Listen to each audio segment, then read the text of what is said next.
மதுரை சங்கம் வளர்த்த தமிழ், அதனால எங்களை சங்கிகள்னு சொல்றாங்க. அதை பற்றி நாங்கள் கவலைப்படல. சங்கம் வளர்த்த தமிழில் சங்கிகளின் சக்தி பெருகுகிறது என்று வேணாலும் வைத்துக் கொள்ளலாம். 67 மாவட்டங்களில் ஆயிரக்கணக்கான நிர்வாகிகள் தேர்ந்தெடுக்கப்பட்டிருக்கிறார்கள். ஆக அவர்களுக்கெல்லாம் புது ரத்தம் பாய்ச்சுவதற்காக மரியாதைக்குரிய அமித்ஷா அவர்கள் வருகிறார்கள்.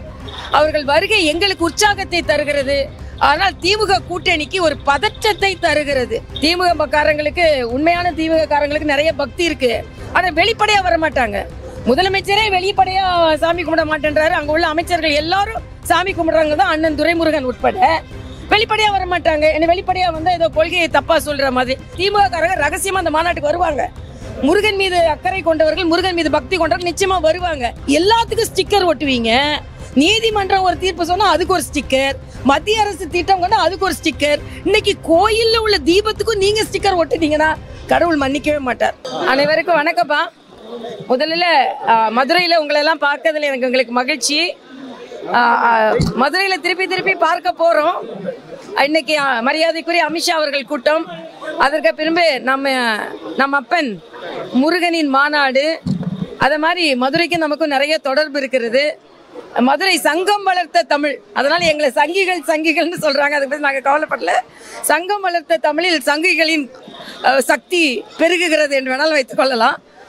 இன்னைக்கு மீனாட்சி அம்மையை வணங்கிவிட்டு, மீனாட்சி என்றாலே நல்லாட்சிக்கான ஒரு உதாரணம். மரியாதைக்குரிய பாரத பிரதமர் நல்லாட்சி செய்து கொண்டிருக்கிறார். அந்த நல்லாட்சி, மீனாட்சியின் ஆட்சி தமிழகத்திலும் வர வேண்டும் என்ற பிரார்த்தனைக்காக இன்று வந்திருக்கிறோம். மரியாதைக்குரிய அமித்ஷா அவர்களின் வருகை எங்களுக்கு மிகுந்த உற்சாகத்தை தந்திருக்கிறது.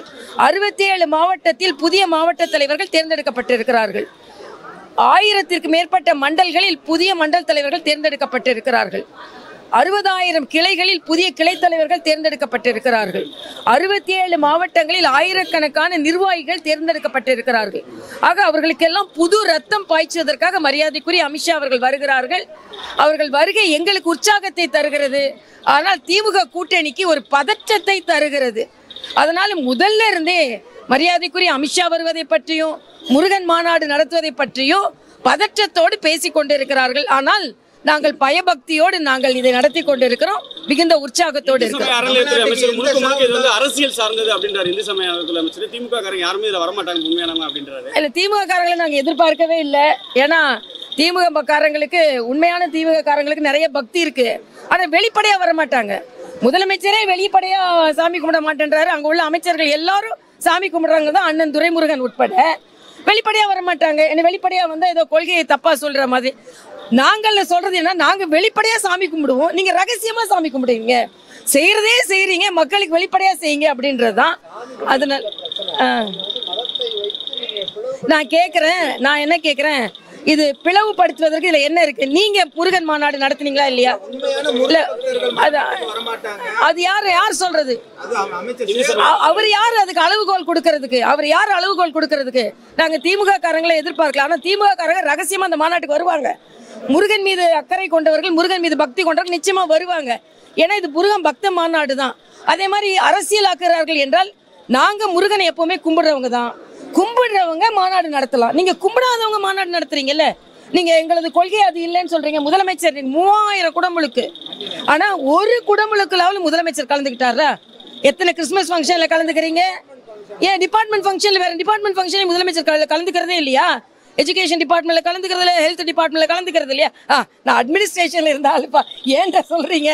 ஆக அப்ப இதுல ஒரு துவேஷம் இருக்கா இல்லையா? உங்களுக்கு பாராபட்சம் இருக்கா இல்லையா? அதனால இன்னைக்கு தீபம் காமிக்கிறதெல்லாம் திமுகவிலையும் அதை மீனாட்சியே மன்னிக்க மாட்டார்.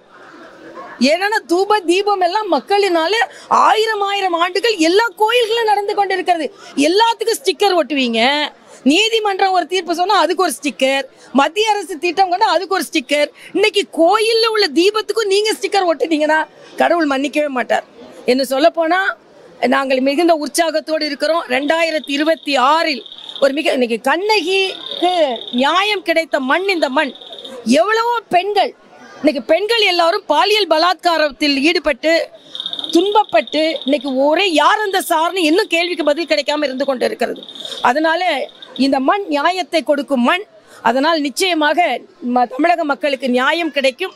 அதனால் நாங்கள் மரியாதைக்குரிய பாரத பிரதமரை பாருங்க, மக்கள் தொகை கணக்கெடுப்பு அதை அவர் அறிவித்திருக்கிறார். சாதிவாரி கணக்கெடுப்புன்னு வேணுனே சொல்லிக்கிட்டே இருந்தீங்க. நீங்க 2011 சாதிவாரி கணக்கெடுப்பு நடந்தது வெளியே சொல்லல. சாதிவாரி கணக்கெடுப்பும் அவர் அறிவித்து விட்டார். இன்னைக்கு 2027 பெரிய மாநிலங்களுக்கெல்லாம் மக்கள் தொகை எடுக்கப்படும்னா உடனே அதுல ஒரு கருத்து, நம்ம இடம்லாம் குறைஞ்சிரும். நேற்று கூட உள்துறை அமைச்சகத்திலிருந்து வெளியிட்டிருக்கிறார்கள், எந்த விதத்திலும் தமிழகமும் மற்ற மாநிலங்களும் பாதிக்கப்படாதுன்னு. இதுல அண்ணன் சொல்றாரு இது தண்ணியில தான் எழுதணுமா? இங்க டாஸ்மாக் தண்ணியில நீங்க எழுதிக்கிட்டு இருக்கீங்க. நீங்க எழுதுறது எது நடந்தது? நீங்க தண்ணியில எழுதுனீங்க நீச்சு விடுப்பு பத்தி, தண்ணியில எழுதுனீங்க 100 ரூபாய்க்கு கேஸ் கொடுக்குறோம்னு சொல்லி, தண்ணியில எழுதுனீங்க ரீடிங் 1 மாசத்துக்கு ஒரு வாட்டி எடுப்போன்னு, வேங்கை வயலை கண்டுபிடிக்கல, சட்டம் ஒழுங்கு செல்வ பிறந்தை அண்ணன் ஒரே ஒரு கேட்கிறேன், உங்க மாவட்ட தலைவர் திருநெல்வேலி மாவட்ட தலைவர் ஜெயக்குமார் கொலையுண்டு 2 வருஷம் ஆச்சு, அதை கண்டுபிடிக்கலையான்னு உங்க ஆட்சியில கேட்க மாட்டீங்களா? அடிமை ஆட்சி, அடிமை கூட்டணி, நீங்க தான் அடிமை கூட்டணி, எதுவுமே கேட்க மாட்டேன்றீங்க. ஒரு போஸ்டர் கூட துணை முதலமைச்சர் அண்ணன் செல்வ பிறந்தையால் ஒட்ட முடியல. அவங்க ஒட்ட முடியாம இருப்பாங்க கூட்டணியில. அவங்க கூட்டணியில ஒட்ட முடியாம இருந்துட்டு நாங்க ஒட்டாத கூட்டணினா நாங்க ஒட்டும் கூட்டணி, ஓட்டுக்கான கூட்டணி, மக்கள் நாட்டுக்கான கூட்டணி தெரிஞ்சுக்கிறோம்.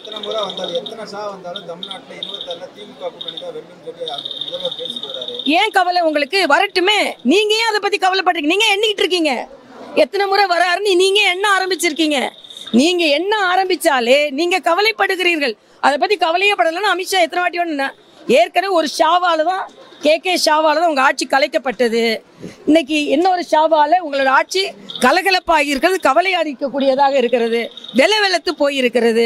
அதனால எங்களுக்கு ஒரே வாரத்துல அதே மதுரையில இது ஜனநாயக நாடுங்க. எங்களுக்கு ஒரு பதற்றமும் இல்லை.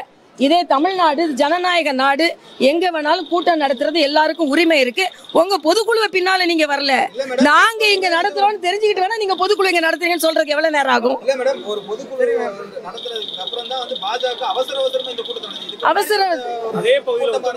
அதாவது மரியாதைக்குரிய அமித்ஷா அவர்களோட திட்டம் உங்களுக்கு தெரியுமா? நான் சொல்றேன், நாங்க மதுரையில் கூட்டம் நடத்துவதாக இருந்ததுனாலதான் நீங்க சாமி வருதுப்பா. இல்ல இதெல்லாம் எங்க கட்சி முடிவு பண்ணுப்பா, கட்சி முடிவு இல்லப்பா, எங்க கட்சி தலைவர்கள் தான் பாக்குறாங்க.